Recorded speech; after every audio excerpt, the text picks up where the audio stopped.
frontier is defined as uncharted territory by land or ocean. Those who chart that territory tell a story. The past illustrates the blueprint for the present, how things are and how they've evolved. From land to water, we are challenged to border that new frontier, a frontier the outdoorsman knows like no other.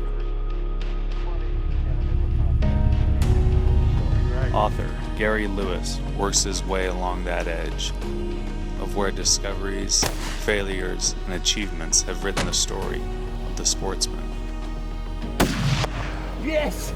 Yes! From state to state, continent to continent, the stories told create the foundation of the present, and they lay the framework for the future.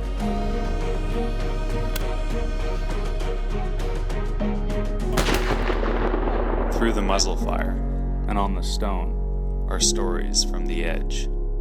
Water is the most important thing as far as Indians are concerned, 'cause that's life. The past is written, the present is here, and this is Frontier Unlimited.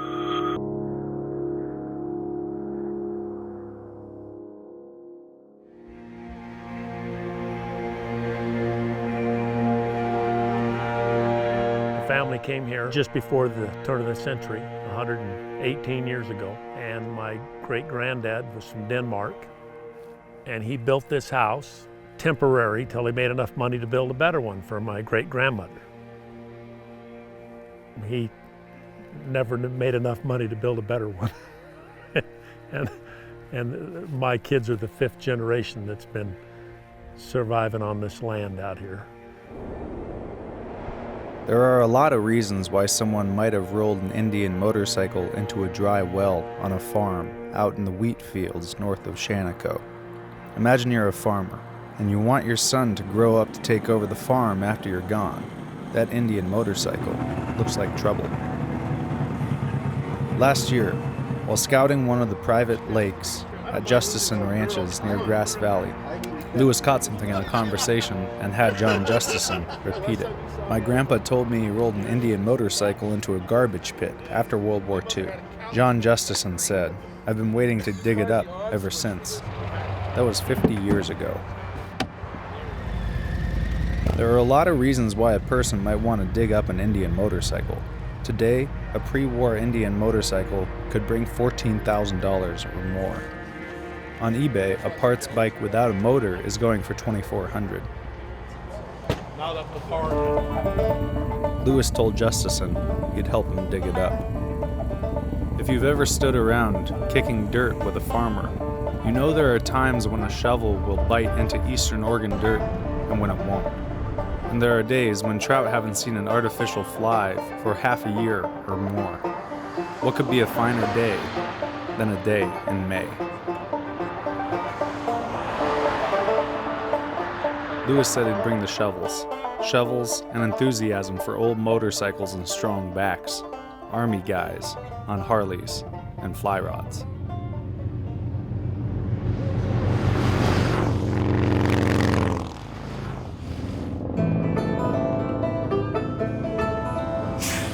The crew started at the Wild Horse Harley-Davidson dealership in Bend, Oregon, early in the morning, rolling away with the rumble of pipes.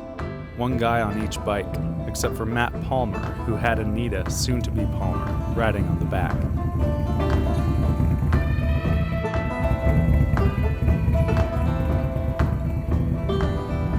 Lewis followed in the Ford with his pontoon boat on a trailer, fly rods in the bed, and shovels and picks.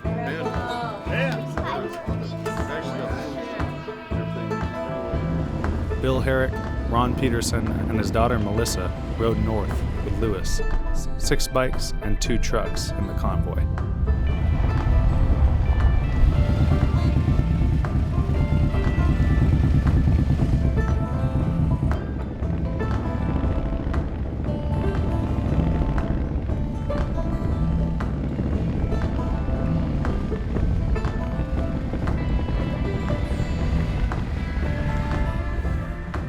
It don't matter what your MOS is when you're in the Army. You learn how to use a shovel, Brian Miller said. This is our final destination? I hope so. Where's our pit at? Right there, right down, right in front of my pickup. No, it's not. We have to go very far from what he says. Nope, there's so much metal in the ground here. Pretty much. We're gonna take the tools just in case. Melissa, there's some water in the back of the truck. Thanks. First well that they dug, hand dug, was a dry hole.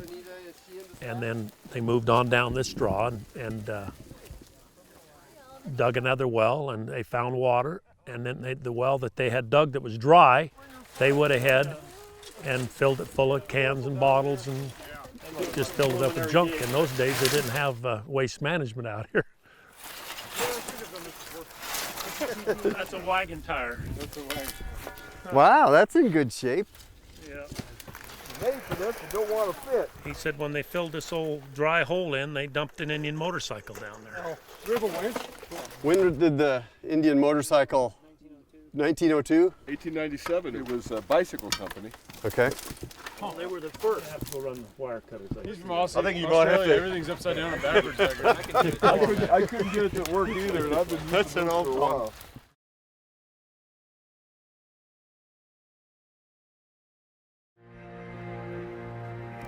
Way back, maybe even before World War II, John's grandfather, they put an Indian motorcycle in the ground. This is an old garbage pit. They threw bottles in here, buckets, equipment, fence posts. We got barbed wire in here. I mean, this is some of this.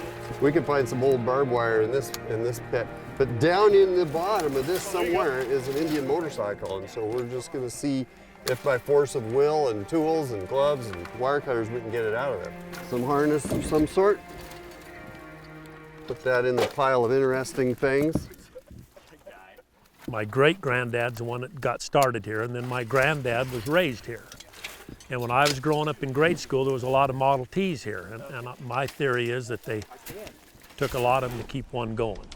There we go. And then there was a lot of the old blacksmith shop there. There's still a lot of old car parts and Yeah. a lot of old horseshoes, and the forge is still there where they made all their shoes and all their parts. Get that wire out of the way, then I think from there on it's just handwork. But Well, what about trying to pull it out with a tow strap? well, that'd be fine. You got a tow strap? Yeah, we have two. Oh yeah. There they are. There's a good idea.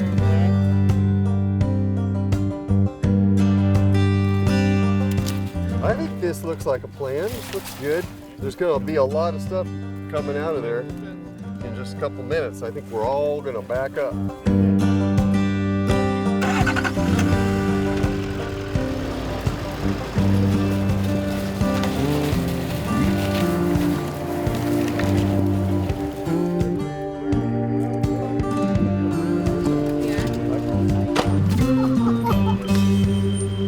You got your e-brake on?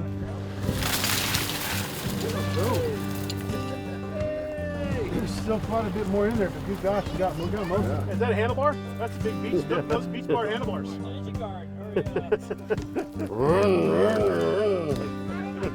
Oh yeah, keep going. Bring out the best foods and bring out the best. Mayo. Yeah, you swing in the...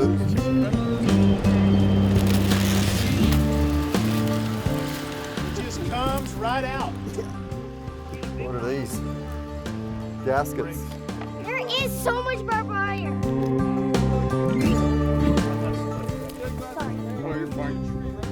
Oh, here they are.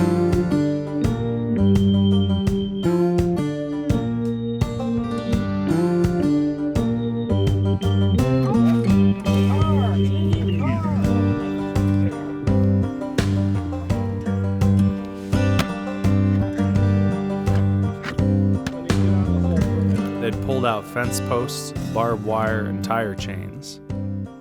They unearthed medicine bottles and oil tins and coffee cans. That is the stove you can see. Yeah. Dug for water, and it was a dry hole. Okay. Then they moved down and dug another hole and found water. cool. So they had an empty hole here. They filled it up with garbage. Okay, so the And- motorcycle was just garbage to them. Oh, we already knew that. Nope.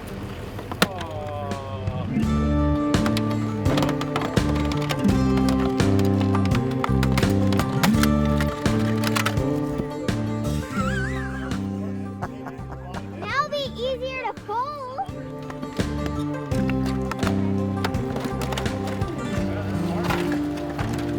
Wow. Wow. Whoa, yeah. We haven't found any motorcycle parts yet, but we're finding a lot of interesting things like chicken wire and an old, looked like a little headlight. Is that a barbecue? And we got maybe an oil stove. We don't know what we're hooking onto now, but we'll know in a minute.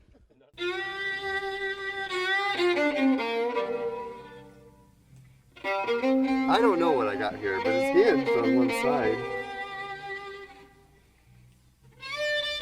We don't know if we're going to find this thing today. What we're going to do is we're going to work till we can't work anymore, and then we're going to go fishing. That's what I've done my whole life. I like that plan. It was empty. I think there was just a note in there that said, Processed cheese. Justison pulled off a glove and punched in a number on his cell phone. 5 generations later, on the place homesteaded by a blue-eyed farmer from Denmark, he told his son, "Get me a backhoe." We were going deep. So we found the intact lid, intact jar that fits that lid. Screws right on there. But it looks like it might have had honey in it. Oh, we got it! Woo! Doyle rules! I'll Okay, sounds good. look for some hydraulics to help us here. Relieving the digging to an arriving backhoe, the crew retired with fly rods and ponds.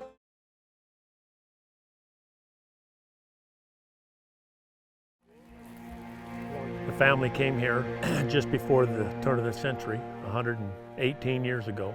When they got here, they grew wheat, and they plowed with horses and a one-bottom plow, and they had livestock. They had, this was a factory. They had chickens and pigs and sheep and cattle and workhorses to do the work.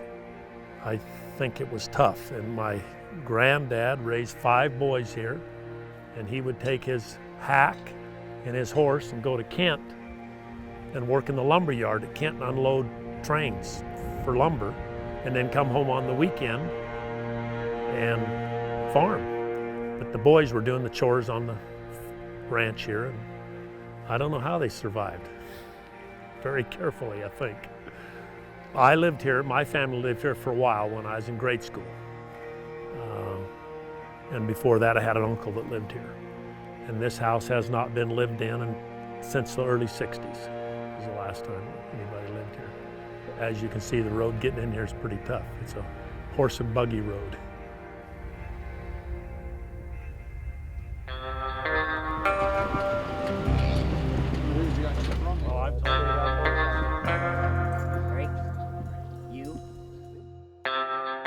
But I got a backhoe coming. And that'll help us. And we'll hope that Indian shows up.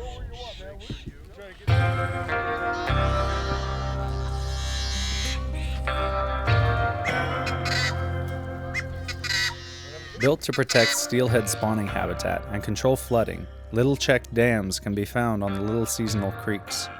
One of the lakes near Kent is only about 3 surface acres in size, and narrow enough that it is easily fished from the bank. Remember I showed you? Hold it with that one there, and then put this hand forward, and then when he runs, let it go. Oh, it's a biggie. Look at the size. You see? Can you see the size of him? Okay, let him have a little run. You ever caught one that big? No. Oh! Huge. He was huge. Dad, did you see how big he was? Isn't that what it's all about? You know what? There'll be another one. It was huge. These fish were not ready for Lewis and crew. If they'd ever seen an artificial fly, it was a long time ago. Yep. I see the net. I see the net. Get him, guy. There we go. So what kind of fish is that? It's a rainbow. Rainbow trout.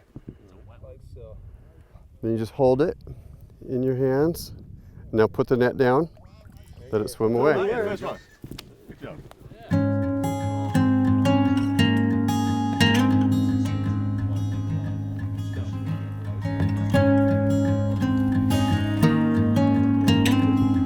I found that over where we were fishing, and I picked it up and made sure it wasn't a real butterfly, so I didn't think it's wearing. Where's the rest of it?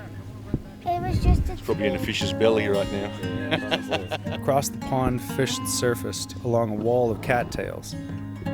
Out on the surface of the water, the wind blew a little chop. Lewis opted for a damselfly nymph with a red glass bead. He's at least 4 pounds from the look of him. Excellent.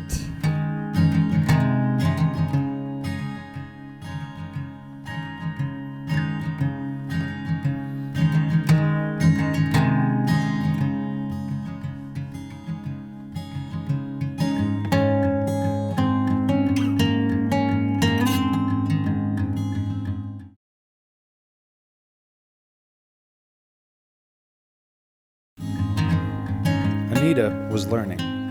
She stood on the dam learning how to cast and work the first fly rod and then spinning rod. Bill Herrick tied on a beadhead You nymph. just bring him on in, just let him fight, because you don't pull him in. You use the rod to fight him. Yeah. All that energy is at the end of the rod. It's going through that. Yeah.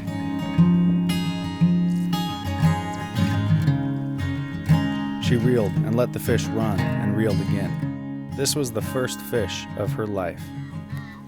You're gonna have to grab that You have to sucker. grab that baby.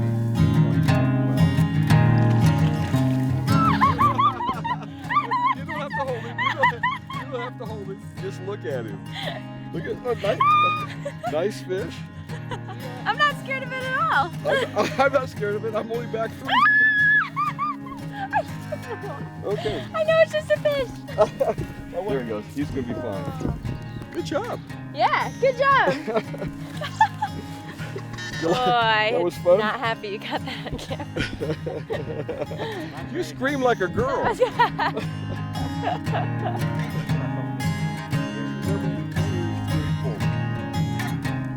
Spit for lubricant. We boys use spit for lubricant.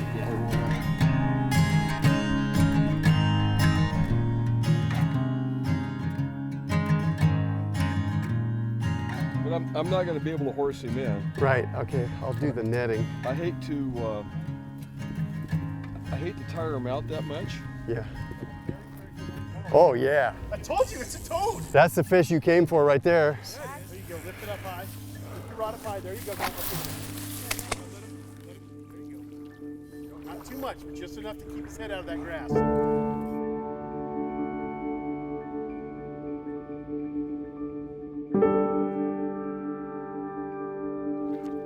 Oh, yeah, come on, put it right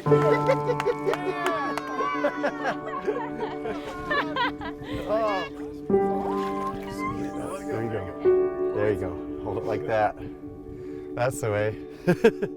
And then when you're ready, then set it down into the water, and you're gonna aim it back this direction. So it knows where to go. So yeah, just set it down like that. Okay. Oh, there you go. See, that's the way. Well done, Bill. Oh, that was all her. That was good. Oh, you taught me everything I know. And I'm not kidding. I mean everything I know. A few photos, a quick release, and Anita's fish was gone. I wish I could have cooked it. What do you think? Lewis heard Anita whisper to her fiancé a few minutes later. Back in the truck, the crew rolled back to the dig site. He said that they pulled up some old license plates. Oh, motorcycle plates? Well, we're saying they are. Okay, so it looks like we've got a 1925 and a 1926. So that's some old license plates here. First McNess Company, Freeport, Illinois. Some medicine or something. Snake oil. Snake oil. Look at all these bottles. Oh yeah. Yeah, what's That's this? a frame of an old car. See? I'm amazed that you were able to get so many bottles up without breaking them. You must have a real touch. I'm amazed too. We found old car parts and license plates.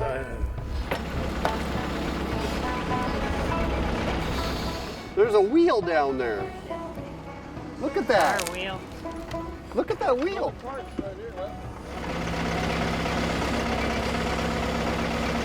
There was a heap of bottles, cans, and artifacts out of the hole now. The jetsam of generations of Justisons making their living off the land in eastern Oregon.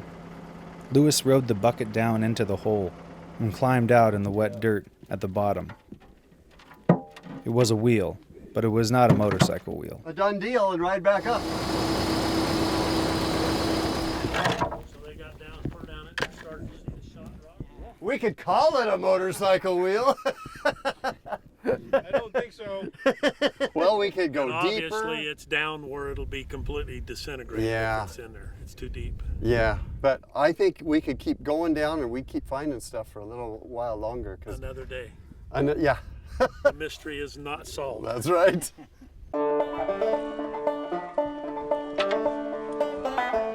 Lewis said maybe it's best we didn't find an old Indian. It would have just caused a lot of trouble.